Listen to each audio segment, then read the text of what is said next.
A new national report ranks all 50 states on upward mobility. So, which state has the highest ranking, and what do the results mean for national discussions about addressing poverty and strengthening opportunity?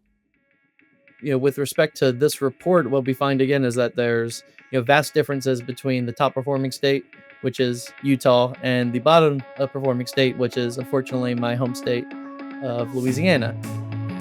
This week, I sit down with an expert from the Archbridge Institute to discuss what good upward mobility looks like and how state led innovation in social welfare policy can become the dominant principle that drives our national discussion.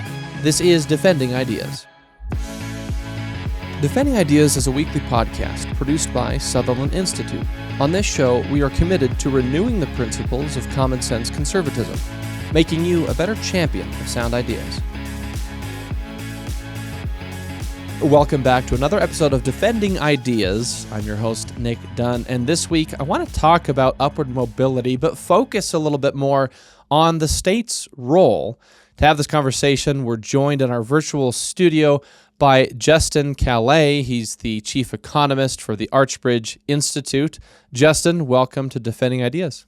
Thanks for having me on, Nick. Justin, I'm excited to have you back. You've been on the show before. I think it was actually when Archbridge came out with the Social Mobility Index report a few years ago that essentially you guys have these amazing metrics where you go through and you rank every state in the nation in terms of their upward social mobility to really kind of figure out where are things going really well, where do we need some improvement.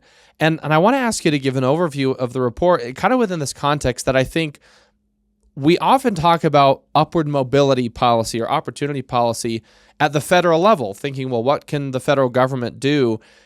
The thing that's great about the data that you all bring to the table is there's actually a lot of variability at the state level, which suggests to me that there's a lot that states could actually do, or a lot of things that could be done at the state level to increase upward mobility for folks trying to escape poverty.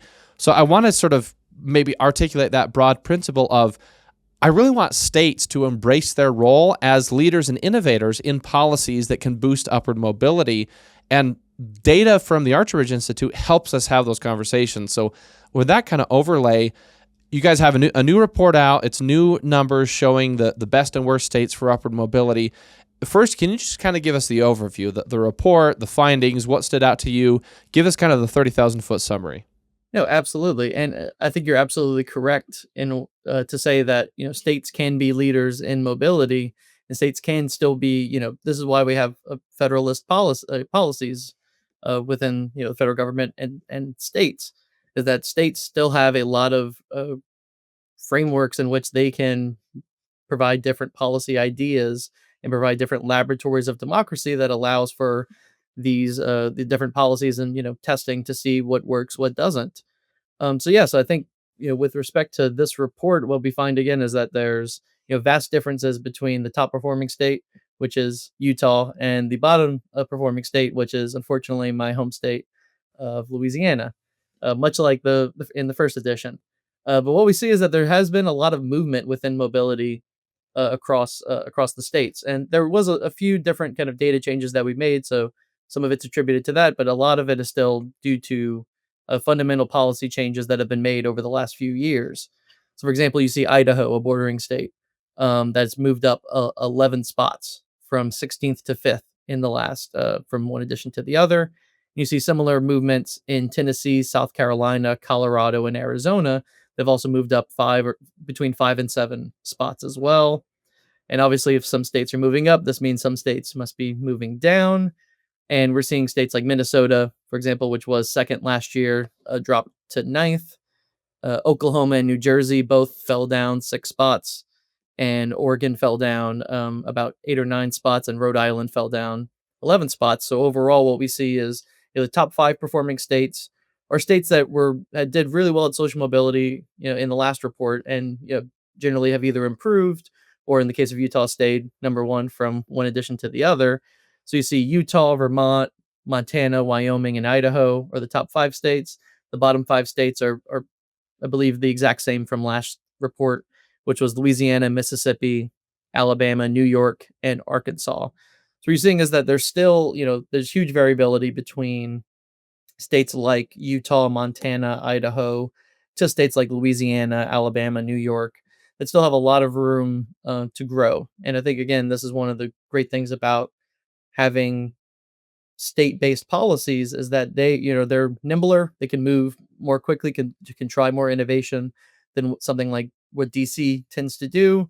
And obviously what, the federal government does matters for all states across the board, but states still play a huge role in making marginal changes across different pillars and across different points in one's life that can make it either, provide for more opportunities or provide uh erect more barriers to mobility. Justin, you make a good point because what you said that obviously federal policy matters, and I would agree. Federal policy matters tremendously when it comes to opportunity and upward mobility and helping people get out of poverty and kind of move up in their efforts to realize the American dream. I think one of my hopes from conversations like this is that we can make what happens in Washington, D.C. a little bit less essential to upward mobility in the state. So that if I'm in a given state and I say, well, I want my state to have better upward mobility, essentially, I should have more power to improve that at the state level rather than having to go to Washington and try and change things there. So there is a federal policy component to this that I hope we can angle towards. Let's move more of this decision making to the states, whatever currently is sort of at the federal level, empower the states more. And in that context, as you mentioned, the top 5 states, Utah, Vermont, Montana, Wyoming, Idaho, if I'm getting those top 5 right, those are all essentially kind of intermountain west states, except for Vermont. That was interesting to me. Is there something, maybe Vermont is the outlier of doing really well, though it's on the other side of the country. What do those 5 states have in common? Obviously, with Utah still number 1, what makes those states do so well, and why is it, do you think, they're all Mountain West states, except for Vermont? That was really interesting to me. Yeah, so I think one thing that stands out between all of the top performers is that they do pretty well on every single of the 4 pillars. So we have these 4 pillars of mobility that are the environment for entrepreneurship and economic growth. This is something you're seeing a lot of momentum in Utah and Montana and Wyoming and Idaho to bring more business to the area, to bring more opportunities to the area, through easier entrepreneurial regulations, um, usually a more lax tax policy. So you're seeing a lot of the momentum kind of happen in those states. And I think one of the reasons why you're seeing, some of the movements in states kind of happen regionally is because states are competing with one another, right? This is the idea that, you're seeing this in the Gulf South as well with respect to income taxes, for example. So you have Texas and Florida, that have zero income tax. And now what you're seeing is all these within the Gulf South, people are moving and, voting with their feet to those different places for, they're moving from Louisiana, Mississippi, and Alabama to places like Florida and Texas. So what do you see? You see Tennessee also adopt a zero income tax, and you're seeing even states that haven't made it zero. You're still seeing states like Louisiana and Mississippi to try to make their tax codes more competitive in the region in which they're competing. And I think another aspect to that is going back to the top 5 states, specifically them being in the mountain region, is that they all again are competing with one another, but they also have the advantages of good education policy and good education quality. They're also tend to be more community bonded than many of the other states because they're states that there's usually not a lot of out migration from those areas. I think that's one of the more interesting findings from the report is that if you look at the states that perform worst on social capital, for example, they tend to be states that have a lot of out migration. I think one of the reasons for that is because if communities are, you have a community from where you're born, and people tend, the vast majority of people tend to live within, a radius of where they grew up in. However, if the policies in those areas don't make it to where you can flourish or reach your full potential of the American dream in those areas, you have to then move. But what happens? You see people moving from those areas, and therefore, you're seeing basically those bonds and those connections leave with them. So people are leaving, places like Illinois and Louisiana and New York, which tend to score pretty lowly on social capital because those community bonds are leaving over to another state. Justin, one of the things I hear sometimes, because I find myself in a lot of national conversations about poverty and upward mobility and policies that strengthen opportunity. And Utah has had this ranking as the best state in the nation for upward mobility for quite a while. Your previous version of the report ranked Utah at the top. This one does too. So obviously, it's gratifying to see Utah kind of maintain that top spot. There's other data from Raj Chetty and the team at Harvard, the Opportunity Insights Project, that sees incredibly high rates of upward mobility in Utah and in the Salt Lake metro area in particular. So a lot of different sources basically saying there's something really good going on here in Utah. Sometimes when those conversations come up nationally, I hear folks say, well, Utah is just unique. It's an outlier. We can't do that. And so I want to ask you, again, I would push back on those folks a little bit, say there actually are things you can do at a state level. There is decision-making that happens in your state that has a strong impact on upward mobility.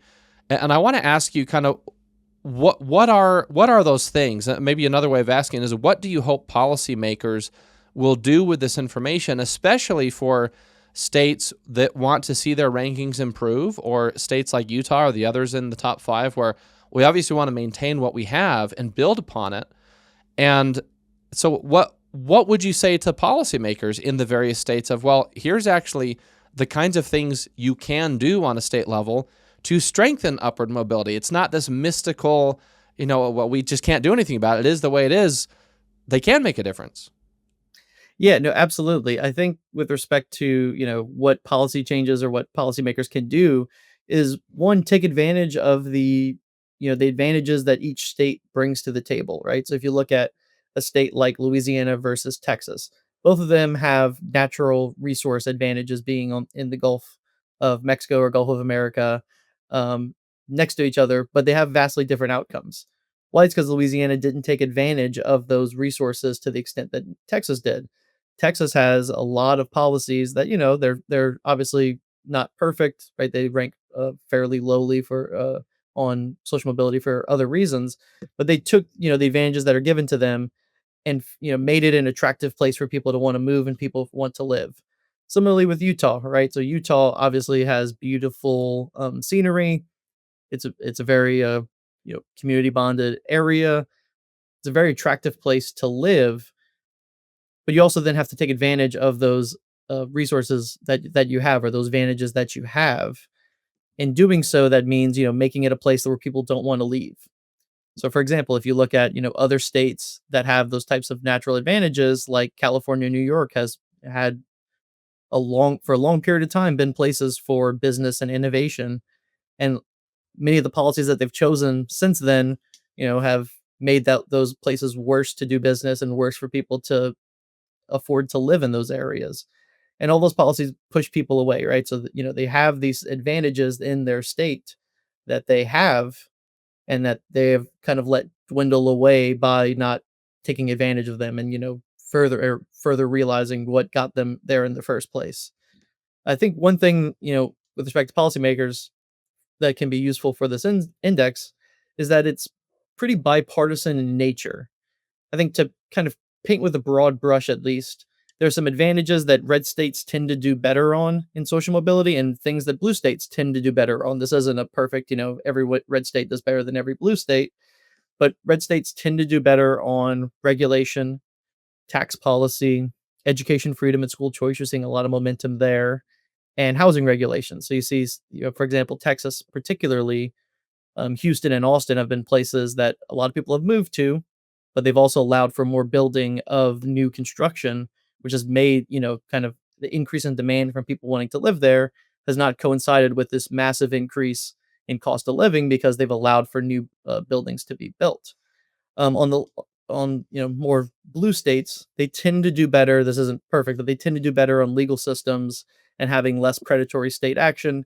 You obviously see some outliers with respect to Illinois and New York and New Jersey, for example. But generally speaking, like a state like Vermont tends to do pretty well in their legal system quality, and that's one of the major, I think, barriers that places have in addressing business activity and people moving to the state and businesses moving to the state.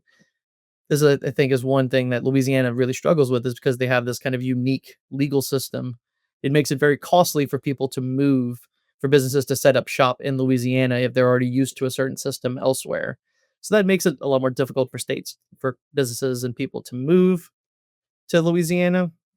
just because the legal system quality is different and usually for the worst. So I think there's things that both people on the left and right can learn from one another here.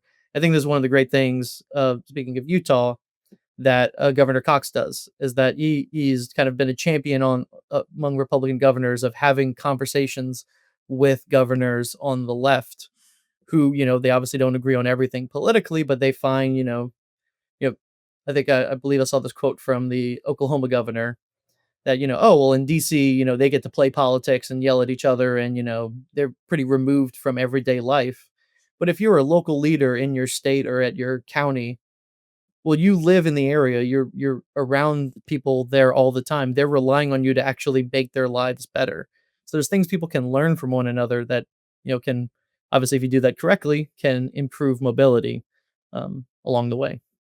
Just maybe another way to frame kind of that last point that you're making is in Washington, D.C., you can get away with showboating and grandstanding a little bit more. That's kind of expected, unfortunately, in Washington.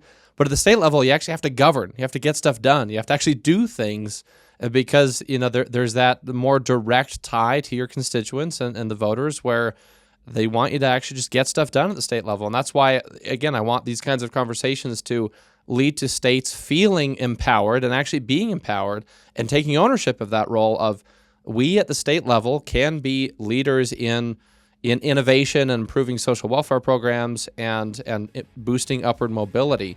Well, we need to take a quick break. When we come back, I want to get into a little bit more detail about Utah, kind of why Utah ranked number one, what's going really well, where we can improve, and how that factors into some of these broader policy discussions we're having as a nation. So we'll do that right after this break. This is Defending Ideas. Stick around. Sutherland Institute is an independent, nonprofit public policy think tank based in Salt Lake City, Utah. Our mission is to defend the principles of the American founding and strengthen the institutions of civil society essential for those principles to endure. Sutherland provides research, events, and multimedia to policymakers and the public to promote the principles of faith, family, freedom, opportunity, and responsibility. Visit sutherlandinstitute.org.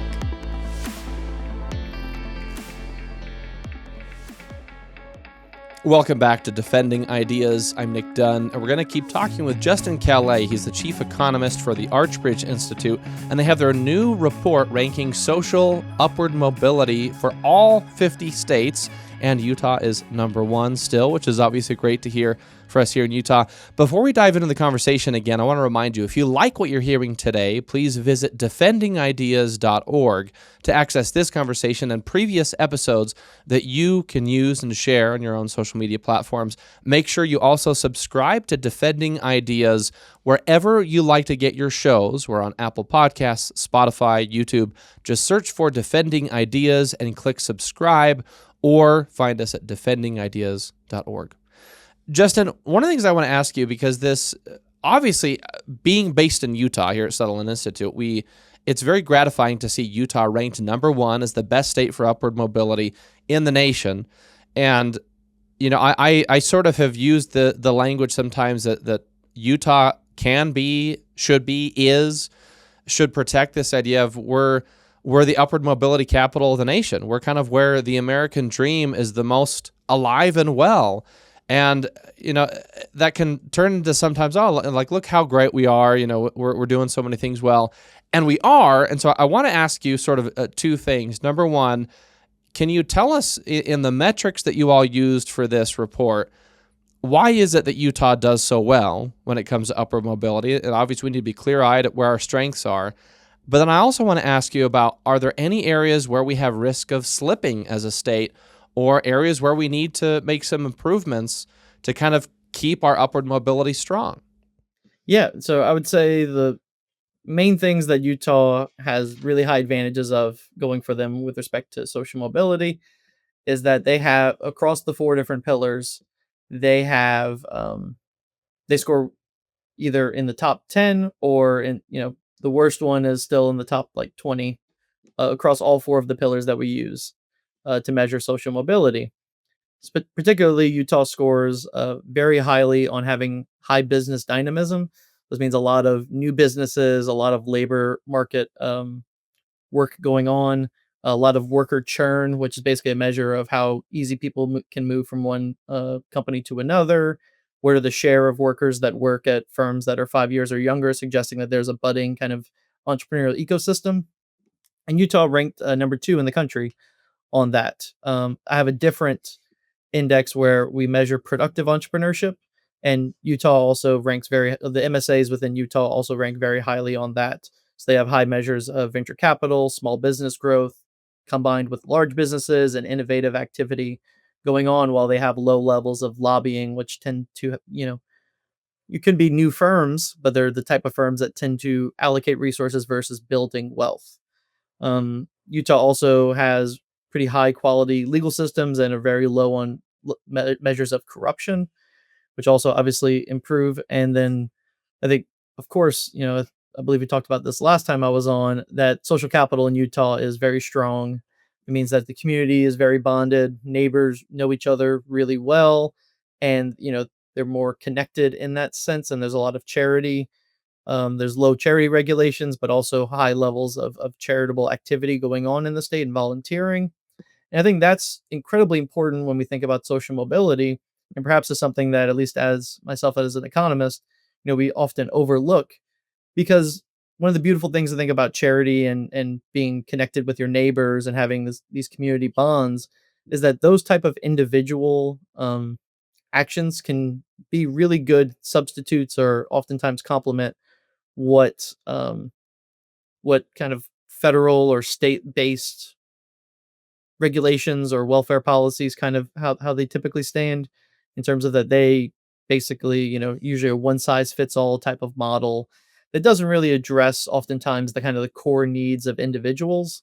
But if you have strong community bonds, that kind of fills in the gaps where these type of overarching one size fits all policies tend to fail, or where they just can't succeed by the nature of trying to have one policy that kind of fixes everything for everybody. That kind of community bond allows for a lot of interactions there. And then finally, family stability and parental engagement. One of the factors that I didn't really appreciate more until I started really digging into the research and the work on this is how important having stable families and parents who are involved in their kids' lives matter for mobility. And this is in part because education both happens at school, but also at the home. And especially at the home is where you learn a lot of those kind of soft skills, cognitive skills that make you a more well-rounded individual. And obviously we know education is important for outcomes, but also being able, being a cognitively sound person and a holistic person makes you more attractive in the labor force, and makes you provide more different skills in those areas as well. So I think that's where Utah really stands out relative to many of the other states. And I think if you want to protect those strengths, you have to keep making movements in education freedom and school choice, for example. I think that's definitely a room for improvement, but we're seeing some momentum in that as well. And also, not necessarily resting on your laurels, because we have this sort of federalist or federalism policies kind of throughout the state, without the states. You want to make sure you kind of keep up as leaders, right? So it's, if states start realizing what Utah has going for them and they try to replicate those models in their states, right, it's obviously great for those states. And I'm not necessarily saying it's a race that, therefore, Utah needs to push other states down or anything. That's obviously not what I mean. I mean more, keeping up to date with, like, what are other states doing? Where are other models that are working? How can we, for example, in the one door policy, like Utah stands out in that.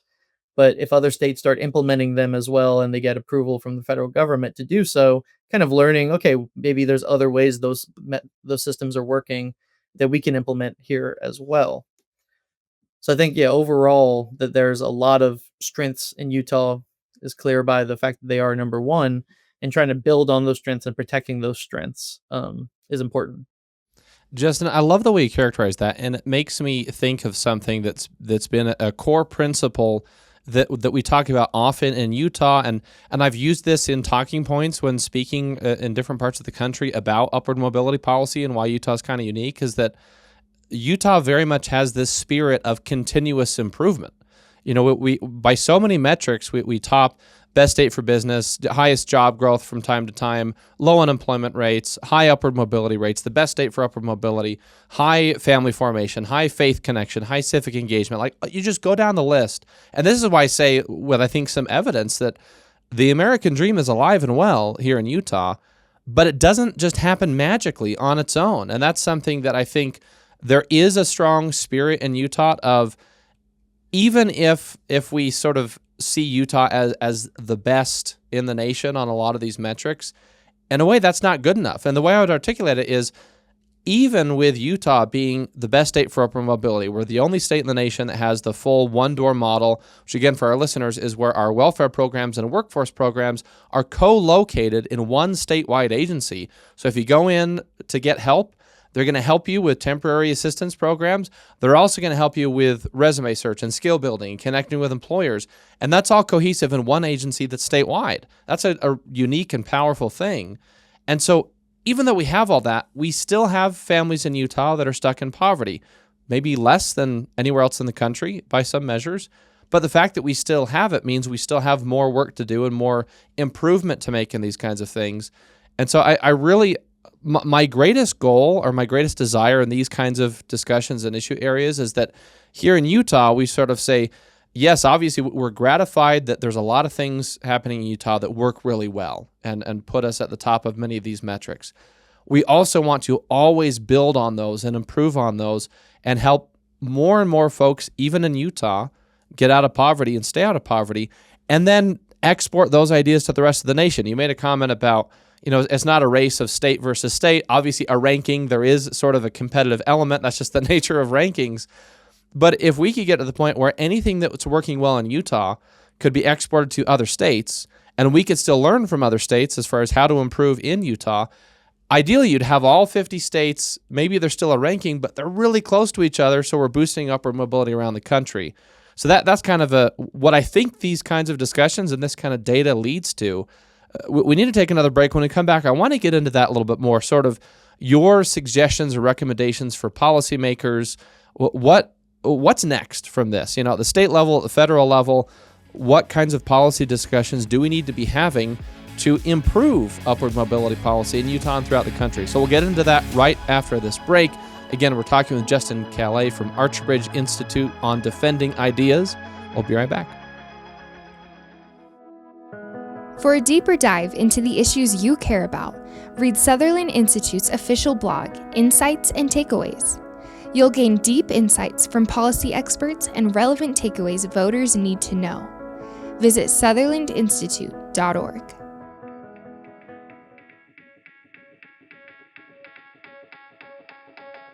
Welcome back to Defending Ideas. I'm Nic Dunn, and we're talking with Justin Callais. He's the chief economist for Archbridge Institute, and they just put out a new report showing the social mobility for all 50 states. Utah is number one again. I want to remind you, if you like this conversation, subscribe to Defending Ideas wherever you get your shows, Apple Podcasts, Spotify, YouTube. Just search for Defending Ideas on your favorite platform and click subscribe, or visit defendingideas.org.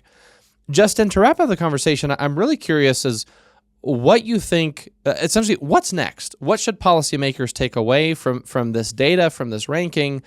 What I don't want to have happen is folks in Utah to say, oh, look at us. We're number one. We don't have to do anything. Upward mobility accomplished.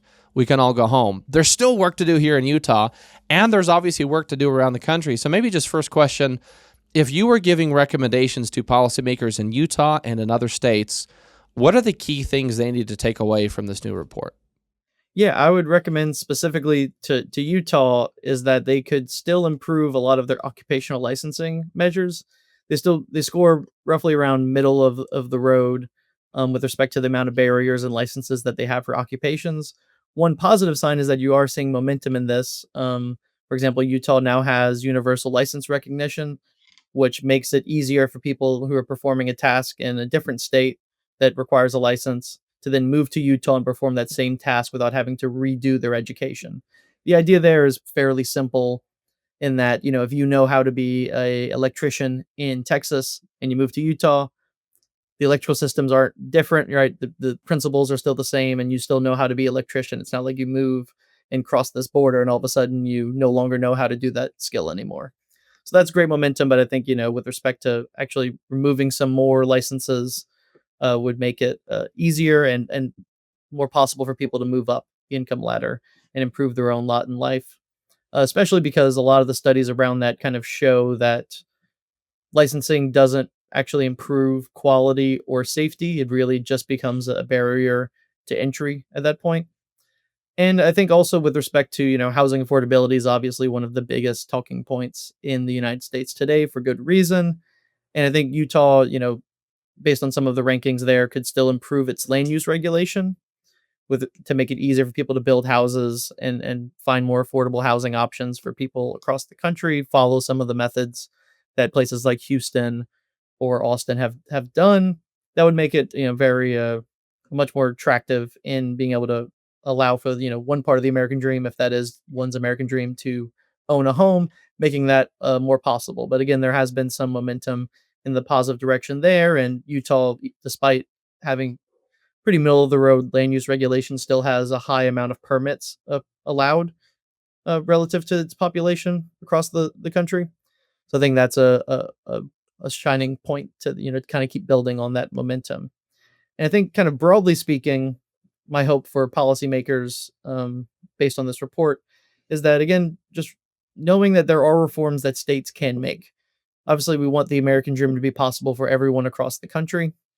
That's the goal of from since the founding, is that, the American dream is possible, and you should have those opportunities to make your life better and the freedom to make your life better.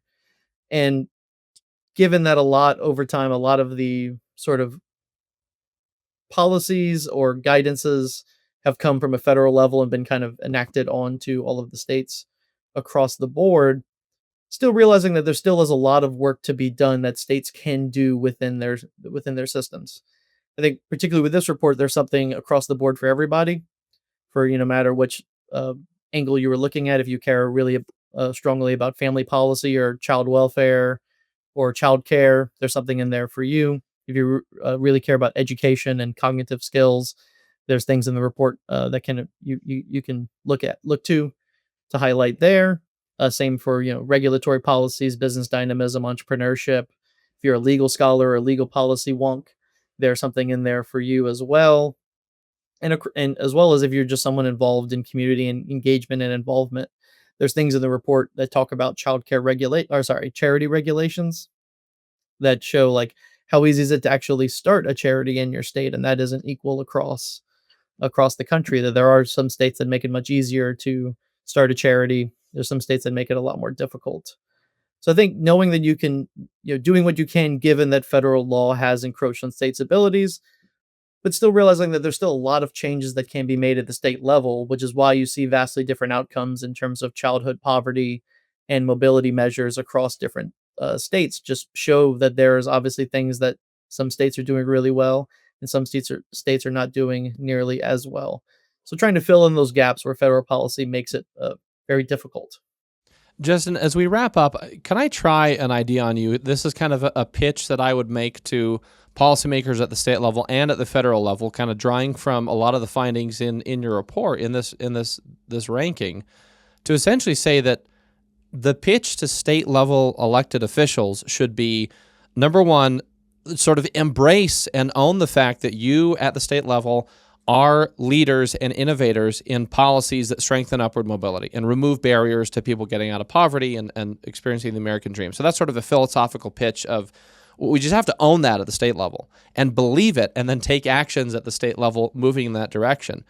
And then the second part of that is essentially that states need to sort of convey to the federal government and our federal partners, especially folks in Congress, but on the executive side as well, and federal agencies, also need to view states as, well, states are the leaders in innovation and upward mobility policy.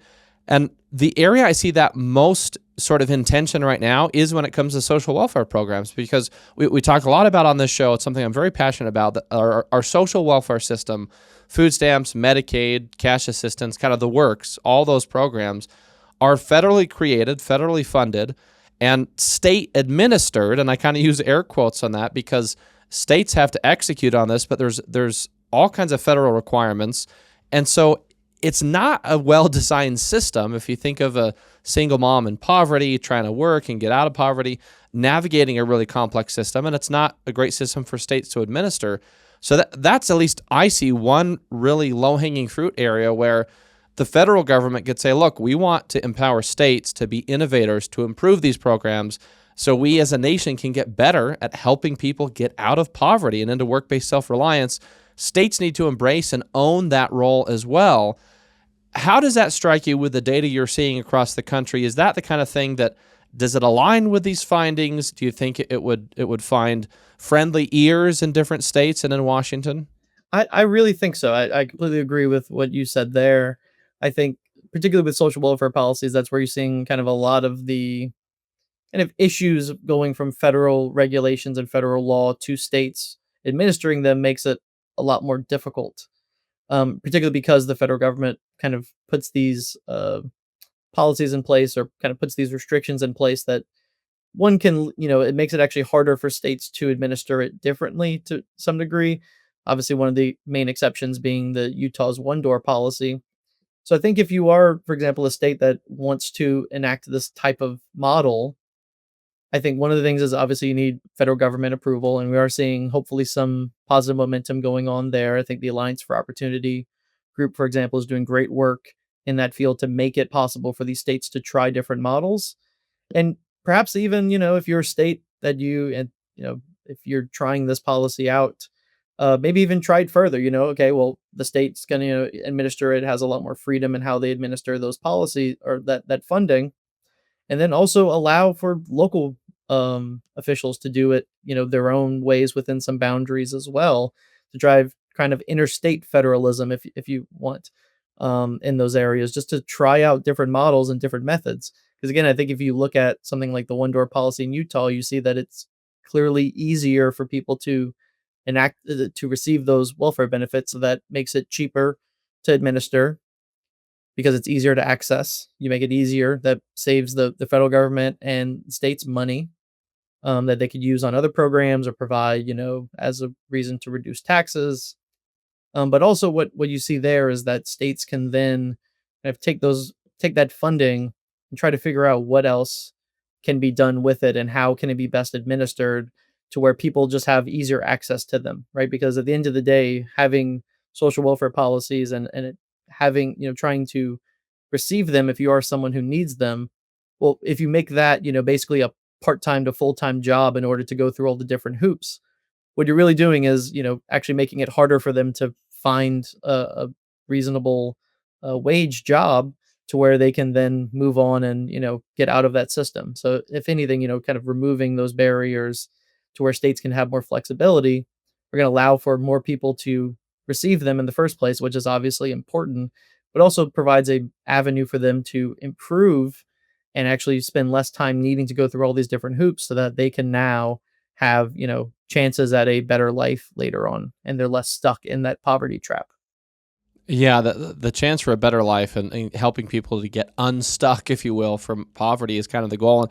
And maybe a refinement I'd offer to what you're saying is really in my view, the unique value add of the Utah one-door model is it's easier for people to get off of these programs once they got on them in the first place, that because it's so connected and integrated with workforce helps and job search and kind of the macroeconomic policies in Utah, we have a very strong economy here in Utah, lots of job growth, lots of job opportunities. You need both of those things, but it's really about how do we get as many American families as possible to roll off of government programs, no longer needing a subsidy from the taxpayer, essentially, and in a situation of work-based self-reliance, which is what these folks want. It's just hard to get there sometimes. So that's kind of the holy grail, if you will. That's the ultimate goal of upward mobility, is work-based self-reliance on your way to the American dream. And data like this helps us have the conversations to move in that direction. So, Justin, that's the time we have today. We'll obviously keep having these conversations,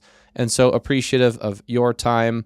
Again, the report is Social Mobility in the 50 States, the 2025 edition. We'll include it in the show notes, from the Archbridge Institute. And Justin Callais, the chief economist at Archbridge, thanks so much for being with us and sharing some insights from your new report. Thanks for the conversation, Nick. Really enjoyed it. We're going to take one final break before we leave you with some talking points on this issue. Again, this is Defending Ideas. We'll be right back. Sometimes it's hard to keep up with the latest policy debate that affects your life. The solution? Subscribe to Sutherland Institute's weekly newsletter, where you'll find in-depth insights from seasoned policy experts, compelling multimedia, and advance notice of special events.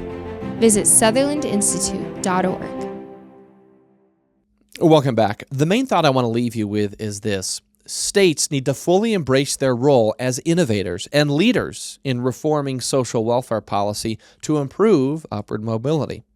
Opportunity policy shouldn't be a niche issue. It should actually be central to the goals of every governor, every state legislator, and every engaged citizen across the country. Because at its core, upward mobility is central to the American dream. But to make real progress, national leaders in Congress, federal agencies, and the executive branch also need to empower states to lead. That means reforming federal policies that restrict innovation and replacing top-down mandates with accountable flexibility for states to solve problems creatively. One good example of this is the Upward Mobility Act in Congress. It would give states greater ability to reform safety net programs that right now can actually trap people in poverty instead of helping them escape it. This is how we reclaim the promise of upward mobility in America, by empowering states and local leadership and putting human dignity at the center of policy reform so that ideally all 50 states can experience high rates of upward mobility. I really believe this is not only possible, but necessary for the future of the country. That's it for this episode of Defending Ideas. If you enjoyed this discussion, please visit defendingideas.org, where you can access previous episodes and watch or listen on your favorite platform. Don't forget to subscribe to Defending Ideas on Apple Podcasts, Spotify, YouTube, wherever you like to get your shows. And please share this episode with a friend, family member, or a coworker who may find it valuable. And lastly, if you want to support the broader work of Sutherland Institute, if you want more conversations like this, please make a contribution at sutherlandinstitute.org/donate. Thanks again for joining us on Defending Ideas from the Sutherland Institute in Salt Lake City. I'm Nic Dunn. We'll see you next time.